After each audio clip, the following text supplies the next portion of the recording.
There you So go. Perfect. I'm really excited to talk about the nurse residency program that we implemented in 2 locations in India.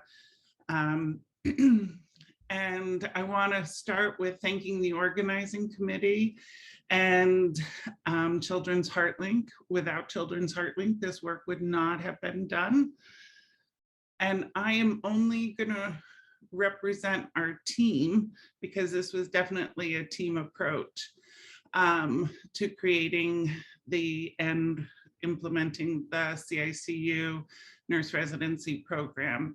And this is a schematic of my research in low and middle income countries, predominantly in India.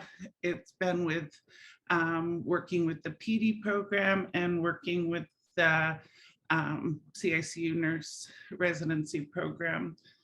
Now, this is probably not a foreign idea to you, but I was really struck when I was at Narayana in Bangalore that they do approximately 3,000 cases a year, and they have an 81-bed unit. And if you were a new grad looking down at this long hallway filled with babies, you might be a little intimidated, and especially if you felt like you didn't have enough knowledge.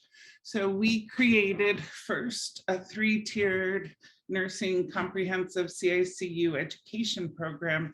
It ended up, we smushed it down into two time points, but this data is on 3. And we did 2 things. We had a 5-day bedside education and training course, and then a 1-day educator course before each of the bedside nursing training education.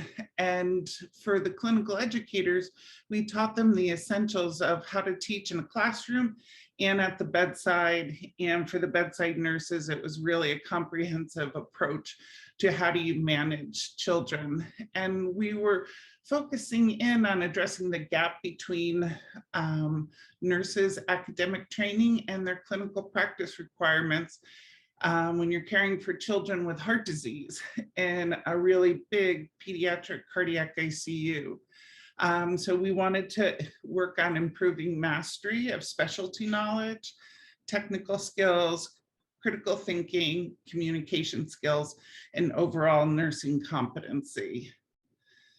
So we had a control group, and we had an NRP group, and the control group were promised to be the next group to go through the NRP. And if you can see here, there isn't any statistically significant differences within each of the groups, so that's good. So they both started out at the same in baseline. And we did knowledge testing at numbers of times. We had a 75 question test that would be broken down into 25 questions for each of the time points. And we would do pre-post education scores. At T1, which was the first time, there was really no difference between the control group and our NRP group. And by the time we got to the 3rd time point, the mean scores were starting to get better, and meaning that they were higher in our NRP group than they were in our control group.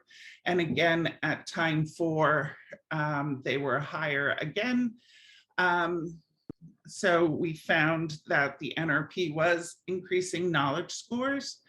At the control group, before, with the crossover design, the times we found that they were highest scores coincided with the times that we found that the first NRP group had higher scores.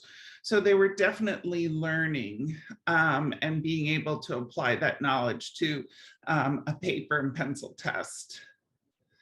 So we did a skills survey as well, and we put 1 as proficient, and at T1, everybody was equal to proficient. So they weren't novice, but they weren't expert either. And at T4, they became expert at their levels.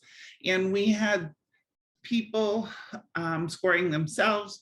We had our educators scoring people, and then we had physicians also looking at the score. So what we found interesting was the educator scores were always a little lower than what people thought their scores were, and that the physician scores definitely, I'll go through this. No, wait a minute. The physician scores were actually a lot larger at the end than at the beginning, and the medical director could see a very big difference in the NRP nurses. And what was really great was we focused a lot on the NRP, the people who went through the course had a responsibility to teach their colleagues at the bedside. We also asked them a few organizational questions from the organizational commitment scale, and we didn't find anything different.